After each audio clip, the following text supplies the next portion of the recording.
नमस्कार, स्वागत है आपका न्यूज़ 29 इंडिया में। मैं हूं आपके साथ कविता पांडे।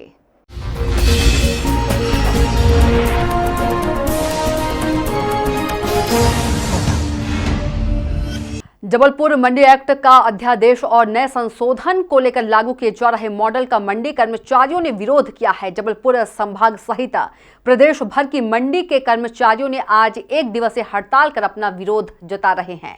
जबलपुर की कृषि उपज मंडी में गुरुवार सैकड़ों कर्मचारी इकट्ठे होकर अपनी मांगे सरकार के सामने रखी।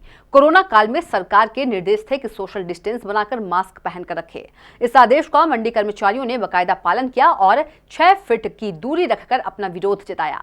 मंडी एक्ट के विरोध में आज बड़ी संख्या में महिलाएं भी शामिल हुई। मंडी शुल्क को लेकर हुए नए संशोधन का विरोध कर रहे कर्मचारियों के बीच आज व्यापारियों को भी परेशान होना पड़ेगा। कर्मचारियों के हड़ताल में रहने के चलते खरीदी भी पूरी तरह से प्रभावित रहेगी। इसके अलावा हम्माल किसान तुलावटी लोगों का भी नुकसान होगा। मंडी कर्मचारी संघ के संभागीय अध्यक्ष दिलीप सिंह का कहना है कि अगर केंद्र सरकार का यह एक्ट लागू होता है तो बहुत से परिवर्तन हो जाएंगे जो कि न मंडी के हित में होंगे और न कर्मचारियों के लिए। कहा जा सकता है कि सालों पुरानी परंपरा जमींदारी सामंतवाद को व्यापार उस दिशा में चला जाएगा। वहीं मंडी कर्मचारी संघ का कहना है कि मंडी शुल्क में नए संशोधन को लेकर आज पहला विरोध सामूहिक रूप से काम बंद कर हड़ताल के साथ किया गया है।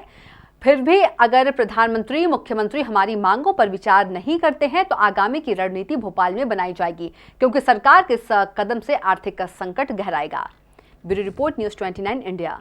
राज्य शासन और केंद्र शासन के द्वारा जो एक अध्यादेश और मॉडल एक्ट लागू किया गया है, उसमें हम कर्मचारियों के पेंशन वेतन भत्ते का कोई भी सुरक्षा की गारंटी नहीं रखी है। इस कारण से हम ये सामूहिक अवकाश रखकर अपनी बात प्रशासन तक पहुंचाना चाह रहे हैं। हमारा संयुक्त संघर्ष मोर्चा विगत 2 माह से निरंतर शांतिपूर्ण तरीके से अनुनय विनती करते हुए अपनी बात पहुंचाना चाह रहा है, लेकिन ऐसा लग रहा है कि हमें शायद इस तरह से बात पहुंचाना पड़ रही है। इसके लिए हम किसान भाई, व्यापारी भाई और जिनको भी हम आज बंद से मंडी की असुविधा हुई उनसे हम क्षमा चाहते हैं। एक दिन के अवकाश के जो लिया हमने, आगे कल से हम अपने काम पर पुनः होंगे।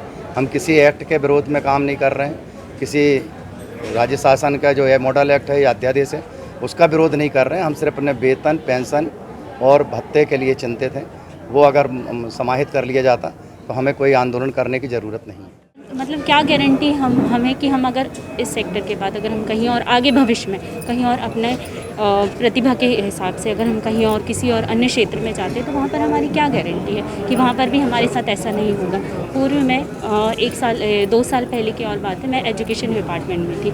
वहाँ पर भी मैं 2 साल संविदा वर्ग पर थी। वो 2 साल तक आगे बढ़ता गया। मुझे ना चाहते हुए भी वो विभाग छोड़कर आना पड़ा। अभी वही सेम स्थिति यहाँ पर यही हो रही। अब ये मेरी परिवेश अवधि भी पूरी तरीके से कंप्लीट नहीं हुई। क्या इसकी अभी आप वर्तमान में स्थिति देखते हुए अब हमको घबराहट हो रही, क्या करना चाहिए? सरकार क्या करना चाह रही है कुछ समझ में नहीं आ रहा है। हमारे भविष्य का कुछ तो सोचे। कितने लोग जुड़े हुए हैं रोजगार से, कुछ तो एक निश्चित गारंटी दे कि हम क्या करें क्या नहीं करें। इस तरीके से अच्छे है, सरकार की जो भी योजनाएं रहती हैं वो अच्छी हैं, पर जितने भी अभी कर्मचारी रोजगार में लगे हुए हैं उनका वर्तमान तो थोड़ा संकटमय ही दिख रहा है, भविष्य बहुत ज़्यादा ही संकटमय स्थिति में है। तो आप देखते रहिए न्यूज़ 29 इंडिया, एक देश सारे प्रदेश।